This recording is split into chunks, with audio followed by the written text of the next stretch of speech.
बिस्मिल्लाहिर्रहमानिर्रहीम। मैं हूं जनरल अमजद शुएब और आप देख रहे हैं डीडीपी एनालिटिका। आज हम बात करेंगे एक चार्जशीट, जैसे भारत चार्जशीट कहता है। ये एक नेशनल इन्वेस्टिगेशन एजेंसी की तरफ से रिपोर्ट जो पुलवामा में तैयार की गई वो सामने आई है और इससे पहले लीक की गई ये हिंदुस्तान टाइम्स को, उन्होंने इसके बारे में कुछ बातचीत की। अब ये रिपोर्ट सामने आई और इसको चार्जशीट का नाम दिया गया, जबकि ये एक इन्वेस्टिगेशन रिपोर्ट है। ये जो रिपोर्ट है ये मुकम्मल तौर पे झूठ का पलंदा और एक भोंडी कोशिश है पाकिस्तान को मुलव्वस करने के लिए। ये कुक्ड अप किस्म की इसमें स्टोरी, और आपको पता है कि भारत कहानियां घड़ने में, कुकिंग अप में वो बड़ी महारत रखता है। उनके लोग इस काम में बड़े महारत रखते हैं और पूरी तरह उनके तमाम लोग हुकूमत को, बीजेपी, मोदी को इस चीज़ पे तावन करते हैं। और वो तावन जो है वो बुनियादी तौर पे झूठ पे मबनी, लेकिन झूठ को क्वेश्चन नहीं करते। ये वहाँ पे एक ऐसी चीज़ है जो कि बड़ी फैली हुई है वहाँ पे। पाकिस्तान हुकूमत को इल्ज़ाम दिया गया कि पाकिस्तान की गवर्नमेंट ने ये लोगों को ट्रेनिंग दी, प्लानिंग करवाई इनकी, फिर इनको ट्रेनिंग दी, फंडिंग की, फिर इनको लॉन्च किया, एग्जीक्यूशन करवाई ये पुलवामा के अटैक की। और नाम जो इसमें शामिल किए गए वो जैश मोहम्मद के चीफ मौलाना मसूद अजहर का और उनके भाइयों वगैरह का, भांजे का, भतीजे का, कोई ऐसे नाम भी उसमें शामिल करके। तो नाम तो पता है, वो तो कोई ऐसी चीज़ खुफिया नहीं है जिसका जी चाहे शामिल कर लें। लेकिन ये चीज़ जो है ये हमें समझना होगा कि ये एक ऐसी रिपोर्ट है जो प्लांट की गई है।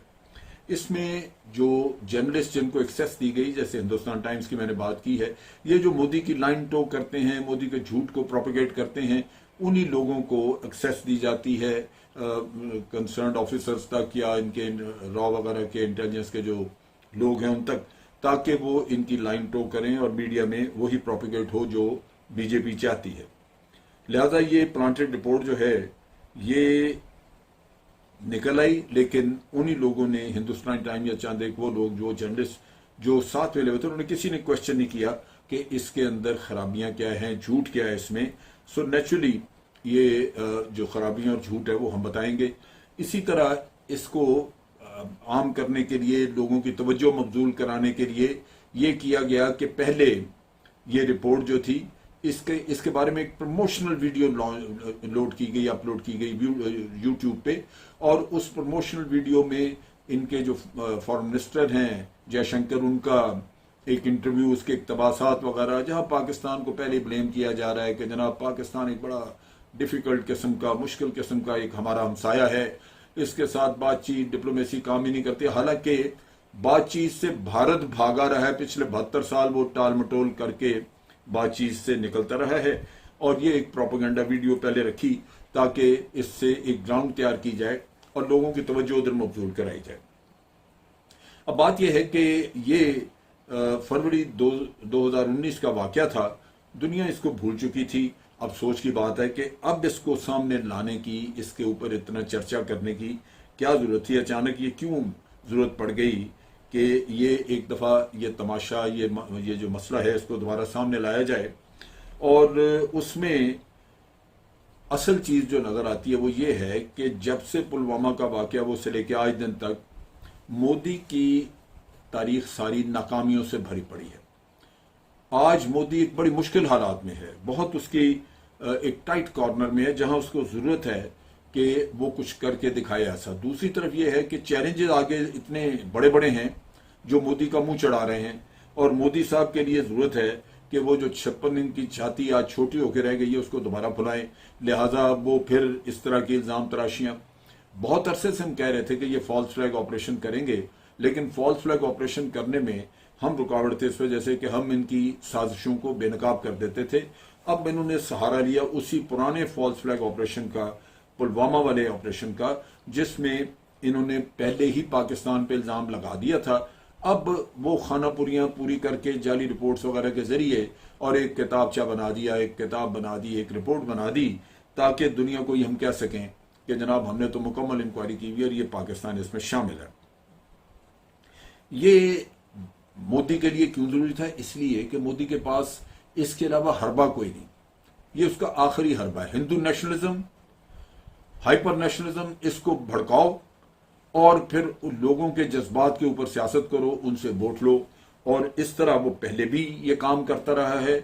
पुलवामा के वक्त पे आप देखिए कि सबसे बड़ा बेनिफिशियरी मोदी था कि इस वाक़े से पहले 5 रियासतों के इलेक्शन मोदी बुरी तरह हार चुका था, लेकिन ये कार्रवाई करने के बाद और उसके साथ ड्रामा रचाया बालाकोट का, तो आपने देखा कि वो 2/3 से ज्यादा मेजोरिटी लेके तो जो स्टेट इलेक्शंस थे लोकसभा के वो जीत गए, वरना तो उसके कोई चांस नहीं थे जीतने के। सो एक आदमी एक वैसे भी वो ज़हनी तौर पे वायलेंस की तरफ माइल है, उसकी जहनीत आरएसएस वाली है, तो वो और फिर हिंदू नेशनलिज्म, आरएसएस की जो फिलॉसफी है वो है ही हिंदू नेशनलिज्म, तो वो चीज़ तो उसके ऊपर हावी है ही। लेकिन उसके साथ साथ उसकी कोशिश ये होती है कि वो उससे पूरी तरह भरपूर सियासी फायदा उठाए अपने कैरियर के लिए, जो कैरियर उसने बनाया ही ये हिंदू नेशनलिज्म पे, हिंदुत्व पे है। ये चीज जो है ये वो कभी भी छोड़ नहीं सकता। अब देखिए कि हालात उसके लिए क्या है। पिछले साल उन्होंने अगस्त में आर्टिकल 370 और 35A कश्मीर कॉन्स्टिट्यूशन का, अपने कॉन्स्टिट्यूशन का कश्मीर के बारे में जो था उसको एप्लीकेट किया और बड़ी छाती फुलाते रहे, लेकिन आज दिन तक वो मामला सीधा नहीं, वो बैकफायर कर गया।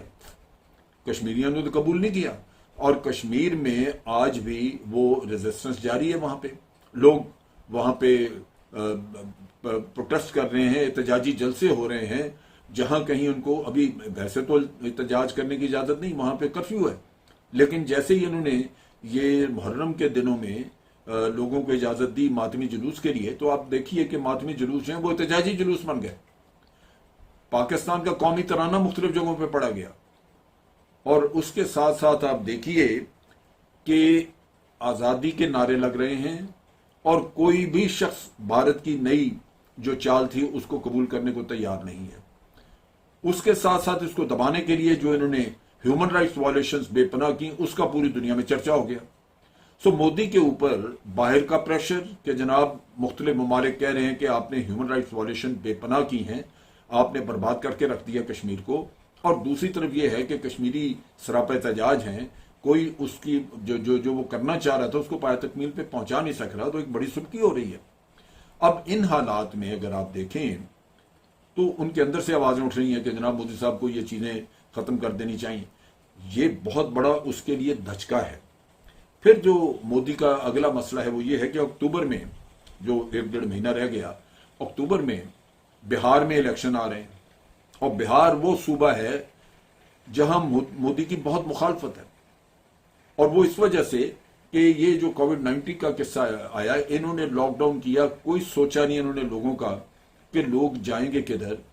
ये बिहार के लोग मजदूरी कर रहे हैं, कोई बॉम्बे में, कोई बड़ी दूर दराज जगहों पे लोग 1500 किलोमीटर का सफर करके सड़कों पे पैदल अपने बाल बच्चे कंधों पे उठाए हुए, हाथ से खींचने वाली रेडियों पे रखे हुए, रास्ते में कई लोग मर गए, कई बेचारे जो है वो भूख से मरे और कई बेचारे सड़कों पे चलते चलते वो बस हो गए। आज वहां पे उनका कोई पुरसाने हाल नहीं। बिहार में इलेक्शन आ रहा है, ये रियासती इलेक्शन मोदी जीत सकेगा? उसके लिए उसको जरूरी है कि अगर उसने इलेक्शन जीतना है तो वहां फिर ये हिंदू नेशनलिज्म का नारा लगवाए, वो ऐसा तमाशा खड़ा कर दे जिस तरह के उसने पुलवामा के वक्त में उस वक्त किया था, और उसकी वजह से उसको जो लोकसभा इलेक्शन था उसमें उसको फतह हुई। और यहां भी वो यही तमाशा खड़ा करके तो वो चाहता है कि किसी न किसी तरह बिहार के लोगों को भी धोखा दे और यही हिंदू नेशनलिज्म फैला के तो इसके जरिए वो अपने इलेक्शन में कामयाबी हासिल करे। इसके साथ साथ ये है कि आप देखिए कि चाइना इनके दरवाजे पे बैठा हुआ है। अब चाइना को इन्होंने हर तरह के हरबे करके देख लिए, वो वापस नहीं जा रहे, वो डिसएंगेज नहीं हो रहे इन जगहों पे, और वो अपना जो उन्होंने इलाके कब्जे किए हैं या जो भी उनके पास इलाके हैं वो उनको छोड़ना नहीं चाहते। और भारत के पास, मोदी सरकार के पास कोई रिस्पांस नहीं है। बातें तो बहुत करते हैं, इनके चीफ ऑफ आर्मी स्टाफ ने उनके बल्कि चीफ ऑफ डिफेंस स्टाफ ने ये कहा कि जनाब ये हमारे पास मिलिट्री रिस्पांस जो है वो टेबल पे है, वो वी आर कंसिडरिंग, और अगर ये बातचीत नाकाम हुई तो वो करेंगे। तो ये तो किसको गीदड़ भबकियां सुना रहा है ये? यानी ये शख्स जो है ये भी उसके झूठ में उतना ही शरीक है, मोदी के झूठ में, जितना कि कोई और सियासतदान हो सकता है। उसकी वजह है कि ये हजरत जो हैं इनको अजीत दोवल लेके आया था। अजीत दोवल के शहर के हैं उसके, और हो सकता है कोई रिश्तेदारी भी हो, लेकिन उसके करीबी हैं। अजीत दोवल ने फोर्सेस में सारे अपने चहेते, अपने आसपास के, अपने जानने वाले लोग भर्ती किए। आपको याद होगा कि ये सीनियरिटी में नंबर 1 नहीं थे, ये बन नहीं सकते थे चीफ। एक बड़े कॉम्पिटेंट ऑफिसर, एक दो जिनको इन्होंने सुपरसीड किया, वो सिर्फ अजीत दोवल की वजह से। अब अजीत दोवल जो है वो आपको पता है कि वो एक और नाकाम चेहरा है वहां पे, कि चाइना ने ये जो कुछ किया, यहाँ किसी इंटेलिजेंस वाले को खबर नहीं, कुछ पता नहीं, फिर इनके पास रिस्पांस कोई नहीं। तो और इसी तरह कश्मीर के मामले में अजीत दोवल की कहानियां बेकार साबित हुई। तो ये चीजें हैं जो कि वहां पे मोदी के लिए अभी एक मसला बना हुआ है कि चाइना का मामला है। लाजमी बात है कि इलेक्शन हुए या वहां पे कब तक अवाम के सामने मुंह छुपा के बैठे रहेंगे। चाइना का किस्सा सामने आएगा क्योंकि उसका इतना चर्चा हुआ है, लोग मारे गए उसमें। लिहाजा जरूरत इस बात की है कि कोई ऐसा खेल खेला जाए जिससे कि चाइना वाले फ्रंट से अवाम की किसी तरह तवज्जो हट जाए, और वो खेल वहां पे जो बड़ा पॉपुलर है, जो हमेशा मोदी को पे करता रहा, जिसमें मोदी ने बड़ी कमाई की, अपना सियासी कैरियर बनाया, वो पाकिस्तान बैशिंग है, पाकिस्तान के ऊपर इल्जाम तराशी है, ये कर देंगे वो कर देंगे पाकिस्तान को। उसी बात में ओ भाई अल्लाह का नाम लो, तुम हो किस काबिल? ये वो चीजें हैं जो समझने की हैं। क्या पाकिस्तान इधर तुम्हारा तुम कुछ कहोगे तो वो मुंह देखता रहेगा? पाकिस्तान उससे कड़ा जवाब देगा, और पाकिस्तान के पास जो सलाहियत है वो हर दफा भारत को सरप्राइज देने की है। जो हमने पिछली दफा कहा था, हम हर दफा यही कहेंगे कि भारत को हमेशा सरप्राइज दिया जाएगा। अब एक और चीज जो भारत जो इस किस्से से फायदा उठाना चाहता है वो है एफएटीएफ का रिव्यू। तो पाकिस्तान के एफएटीएफ का रिव्यू जो है वो सर पे है, और ये रिव्यू से एन पहले इन्होंने ये ड्रामा रचाया। अब एक तरफ तो अपने मुल्क में, अपनी डोमेस्टिक पॉलिटिक्स में वो फायदा उठाएगा, दूसरी तरफ ये है कि यही किस्सा एफएटीएफ में भी उछाला जा सकता है। लेकिन पाकिस्तान इस मामले में पूरी तरह तैयार है। हम इनका झूठ जो है वो ला के इनके सामने मैदान में रखेंगे ताकि दुनिया को पता हो कि ये क्या करते रहे। इन्होंने जब ये एक्चुअली देखने की बात यह है कि जब इन्होंने ये पुलवामा का ड्रामा रचाया, तो ये हमेशा फॉल्स फ्लैग ऑपरेशन में ये होता है कि उसमें रियलिज्म, एक असलियत, एक हकीकत उसमें जाहिर करने के लिए आप बहुत पहले से इंटेलिजेंस रिपोर्ट्स इनिशिएट करना शुरू कर देते हैं कि जनाब बड़ा खतरा है, ये 4 दहशतगर्द अंदर दाखिल हो चुके हैं, वो इन्फिल्ट्रेट कर गए हैं, उनके टारगेट जो है वो एयरपोर्ट हो सकता है, फलां हो सकता है, ये हो सकता है। ये सारी कहानियां, ये जारी किस्म की डमी इंटेलिजेंस रिपोर्ट्स जो हैं वो शुरू कर दी जाती हैं, उनको इनिशिएट किया जाता है ताकि अवाम में ये एक एहसास पैदा हो कि जनाब वाकई बड़ा खतरा है, दहशतगर्द आ चुके हुए हैं, और जब हम कहें कि ये हमला हुआ है तो वो यकीन करें। अब इन हालात में अगर ये इतनी सारी रिपोर्ट्स थी और टेररिस्ट मौजूद थे, तो भाई इतनी रिपोर्टों के ऊपर आपने पकड़ा क्यों नहीं दहशतगर्द को? वो इनके अवाम ये क्वेश्चन कर रहे हैं कि जनाब ये अगर इंटेलिजेंस की सारी इत्तलात आपको मौजूद थी तो फिर आपने पकड़े क्यों नहीं लोग? लेकिन वो पकड़ने तो होते ही नहीं। फॉल्स फ्लैग ऑपरेशन में इंपॉर्टेंट यही, जो सबसे इंपॉर्टेंट चीज है वो यही है कि वो लोग खुद आपने तैयार किए होते हैं, वो लेके आते हैं, या उनको खुद मौका मुहैया किया होता है कि जिससे जरिए वो कोई काम करते हैं और आप उसका भरपूर फायदा उठा लें, जो भी आपके ऑब्जेक्टिव्स हैं। तो इन हालात में इंटेलिजेंस रिपोर्ट्स मौजूद थी, लेकिन उस पर एक्शन करना ही नहीं था, वो मकसूद नहीं था, इसलिए कि आपने आगे जाके तो ये ड्रामा रचाना ही रचाना था। अब इन हालात में आप देखिए कि हुआ क्या। यहां पे ये सूरत हाल हुई कि ये जो मूवमेंट थी ट्रुप्स की, जिनके ऊपर ये सुइसाइड बॉम्बिंग हुई, ये रिजर्व पुलिस और इसको रिजर्व पुलिस हेडक्वार्टर ने इंटीरियर मिनिस्ट्री को कहा कि जनाब ये रास्ता बंद हो जाता है और बनहाल जो जो पास है वहां पे बड़ी बर्फबारी हुई है। पहले वो बंद भी रहा, क्योंकि हाइट पे है, बर्फबारी होती है, रास्ते बंद हो जाते हैं। और फिर खतरात भी, अगर आपने इतनी सारी इंटेलिजेंस रिपोर्ट्स इनिशिएट की हैं कि जी ये होने वाला है, वो होने वाला है, तो फिर आपको उसके एहतियात करनी चाहिए। लिहाजा उन रिपोर्ट्स को और ये मौसमी हालात देखते हुए रिजर्व पुलिस हेडक्वार्टर ने इंटीरियर मिनिस्ट्री को कहा कि जनाब हमारे ट्रुप्स को आप बाई रोड ना चलाएं, वो फंस जाएंगे, कई कई दिन सड़कों पे फंसे रहेंगे, आप इनको बाय एयर लेके जाएं। लेकिन बाय एयर ले जाने का मतलब यह है कि फिर आपकी प्लान फेल हो गई, फिर तो आपने जो फॉल्स फ्लैग ऑपरेशन करना था वो कैसे कराते आप? सो ये जरूरी था कि यहां से ले जाए, सड़क के जरिए जाएं ताकि ये काम हो सके। अब ये सारा किस्सा प्लान करके उनकी वो रिक्वेस्ट टर्न डाउन की, उनको हवाई जहाज के जरिए नहीं भेजा और यहां सड़क पे चला दिया, 70 गाड़ियां सड़क के जरिए चल गई। वो वाकया हो गया। अब ये जब आप वाकया कराते हैं तो आपके पास कंट्रोल, आप लोगों को भेज देते हैं कि तुमने ये करना, तो आपके पास कंट्रोल सिस्टम नहीं होता। हो सकता है कि आपकी प्लानिंग में हो कि 2-4 लोग मारे जाएंगे, ठीक है, लेकिन कई दफा ये वाकया जो है ये आपके लिए उल्टे गले पड़ जाते हैं, क्योंकि फॉल्स फ्लैग ऑपरेशन में बातों का बहुत बड़ा नुकसान हो जाता है अपना। और ये इस दफा हुआ कि इनके 40 लोग मारे गए, मुल्क में शोर मच गया, हर तरफ ये बात चली कि जनाब इंटेलिजेंस रिपोर्ट्स भी थी बहुत बड़ा, और इन्होंने फौरन आधे घंटे के अंदर पाकिस्तान पे डाल दिया और लोग उसको भूल के वो इस तरफ लग गए कि जनाब ठीक है पाकिस्तान ने ये किया है, अब पाकिस्तान के खिलाफ कोई एक्शन होना चाहिए। इसमें इन्होंने अब जब रिपोर्ट शाया की, रिपोर्ट लेके आए बाहर, तो आप देखिए कि जितने वॉइस मैसेजेस की बात हो रही है कि जी फलां ने ये कहा, फलां ने वो कहा, वो उन लोगों के हैं जो अब दुनिया में नहीं, जो मर चुके हैं, जो मौजूद ही नहीं। अपनी लेबोरेटरी से कहते हैं जी हमने ये वॉइस मैचिंग भी करवाई है।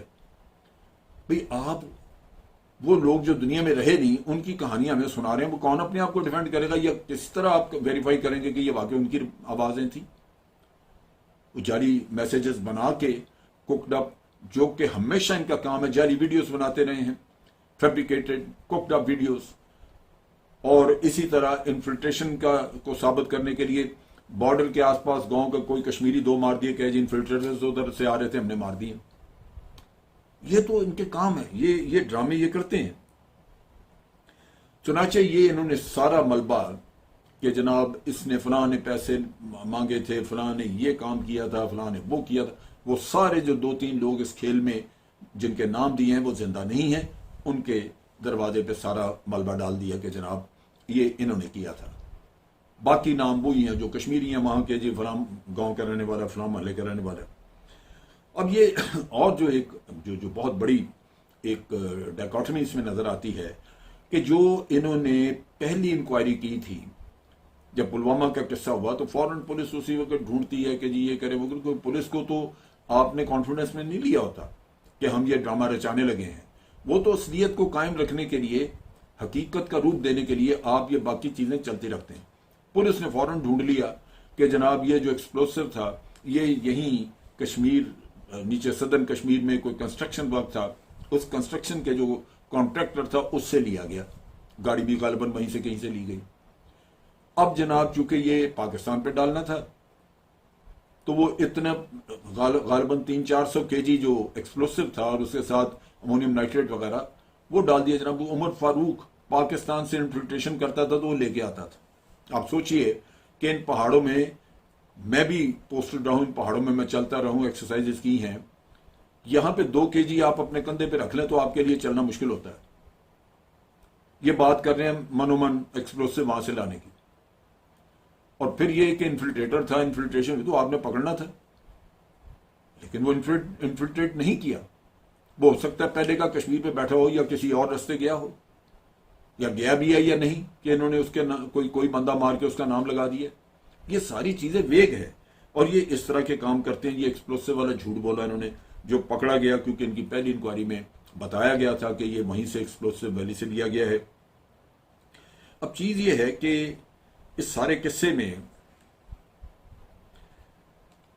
ये सोचने की बात है कि ये लाइमलाइट में इस वक्त ला के फिर वही किस्सा है कि अगर बेनिफिशियरी देखना हो तो वो सिर्फ मोदी है।